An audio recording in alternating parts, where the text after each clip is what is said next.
Welcome to Not Milk Never Milk. Subscribe if you're lactose intolerant. You begin with clean, slightly damp hair and minimal product so the natural texture can lock.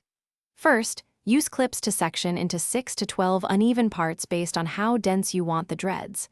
Once done, stop combing into sleek parts. Instead, finger twist the roots to encourage natural knots.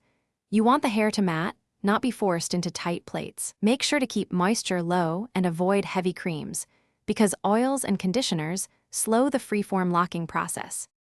Once sections are set, your job is patient maintenance. Let the hair knot on its own while you guide gently.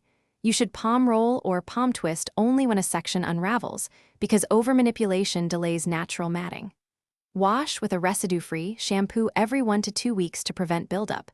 Heavy products will undo progress. Make sure to sleep on satin and avoid hats that compress the pattern. Over weeks, observe tighter roots and frizz turning into defined freeform dreads, without forcing them into you. To finish the process, you let time solidify the locks while doing minimal shaping. Trim only obvious flyaways and preserve length for natural weight. You should regularly care for the scalp with light massages and occasional dilute apple cider or anti-itch rinses to prevent irritation. If two sections can join in an undesired way, separate them gently with your fingers during a soft wash. Avoid scissors unless absolutely necessary. If progress stalls, reduce product use and increase patience. Freeform takes months.